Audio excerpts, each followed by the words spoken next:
Bonjour et bienvenue dans cette nouvelle vidéo.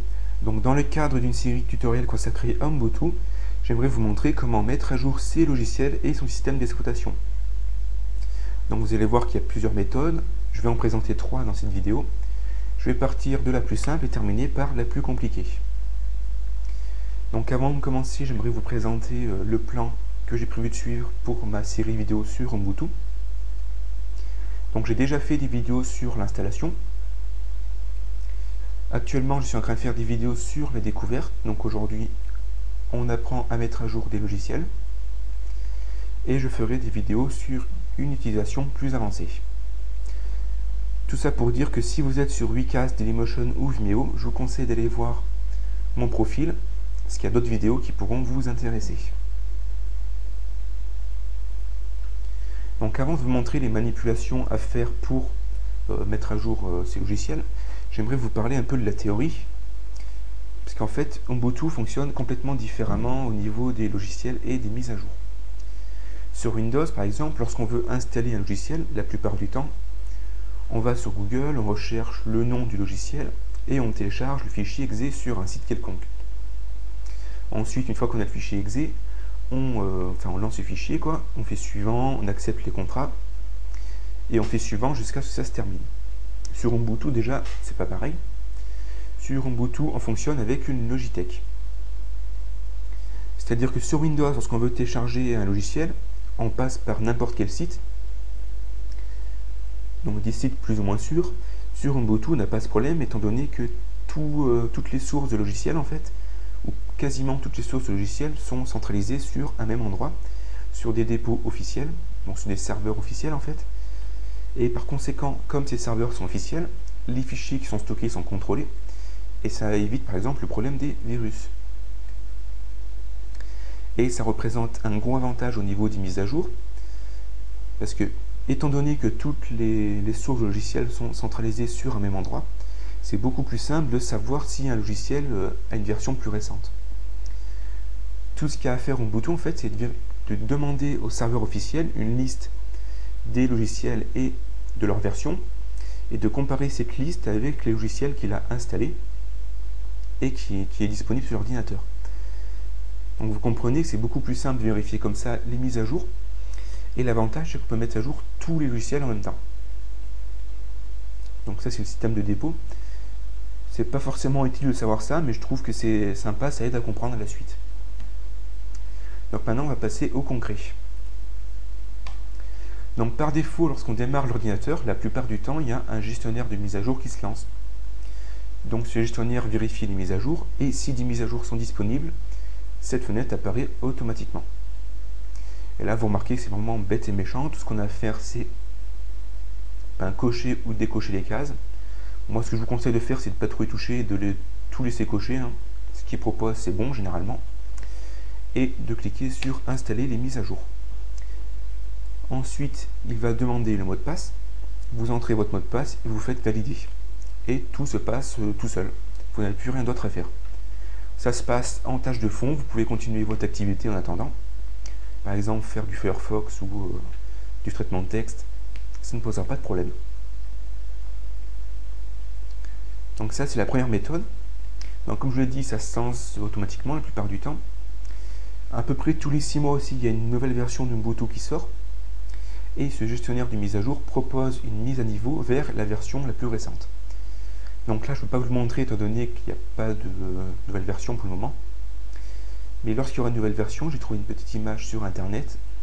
Vous aurez une espèce de petite option qui apparaîtra en haut, ici, là. Donc ça a un peu changé depuis, parce que c'est une vieille fenêtre que j'ai trouvée ici.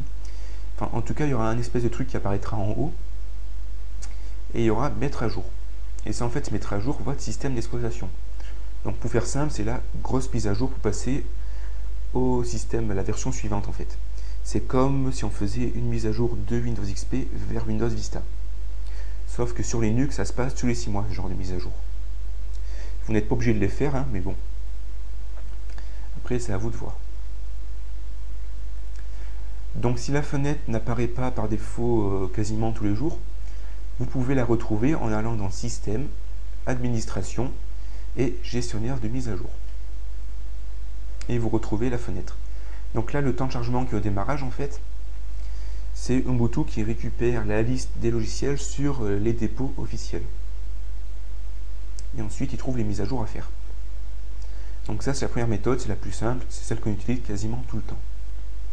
La seconde méthode, c'est en allant dans Système, Administration et en passant par le gestionnaire de paquets synaptique. Donc là, il vous demande tout de suite le mot de passe. Voilà. Et en fait, le gestionnaire de paquets synaptique, c'est la Logitech, en fait. C'est ce qui nous permet d'installer des logiciels. Mais ça nous permet aussi de les mettre à jour. Donc j'ai déjà fait une vidéo sur installer des logiciels sur Ubuntu. Donc je vous conseille d'aller la voir, vous comprenez un peu mieux comment ça va fonctionner. Parce que j'ai expliqué le principe de ce logiciel-ci. Donc comment on fait pour mettre à jour? On clique ici sur recharger. Là vous remarquez qu'il télécharge des informations sur les serveurs officiels. Ensuite vous cliquez sur tout mettre à jour. Vous faites ajouter à la sélection. Donc comme je l'ai dit, tous les logiciels se mettent à jour en même temps. Donc là par exemple vous avez Brasero ici, qui est le logiciel de gravure par défaut.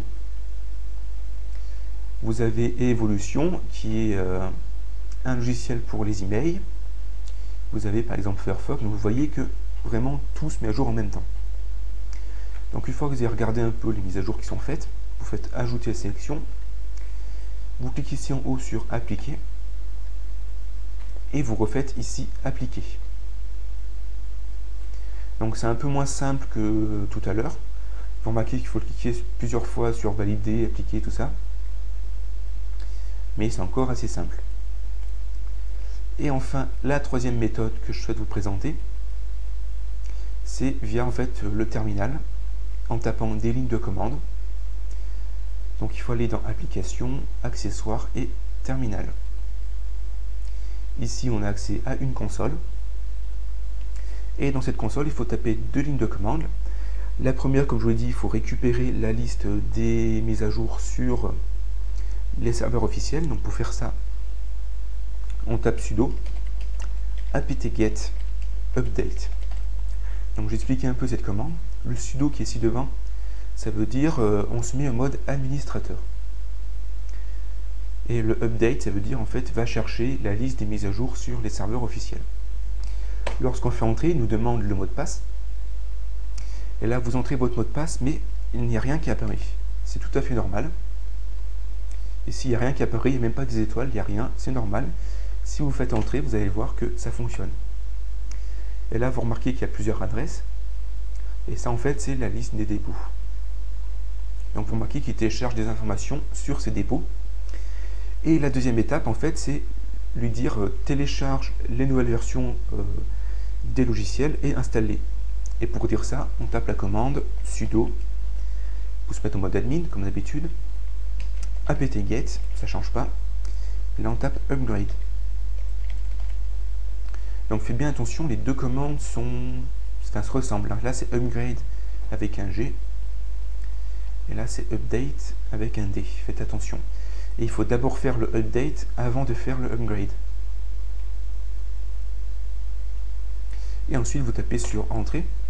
Là du coup il ne vous redemande pas le mot de passe étant donné qu'on l'a déjà entré 5 minutes avant quoi. Là ici sous ce charabia c'est la liste des paquets qui seront mis à jour, des logiciels qui seront mis à jour en fait. Donc c'est pas très lisible. Ici il vous dit qu'il va devoir télécharger 200 mégaoctets sur les serveurs officiels. Et là en fait il vous demande si vous souhaitez continuer ou pas. Et vous remarquez que le O ici, pour dire oui, est en majuscule. Donc cette majuscule, c'est le choix par défaut. C'est-à-dire que si vous tapez directement sur entrée, sans mettre de lettres ici, le choix par défaut qui est la majuscule sera oui. Donc si je tape comme ça, automatiquement il accepte. Et là vous remarquez que vous avez des temps de chargement. Vous avez les poids des différents fichiers qui téléchargent. Ici sur la droite vous avez le temps final. Donc à peu près 4 minutes pour faire cette mise à jour. 3 minutes même.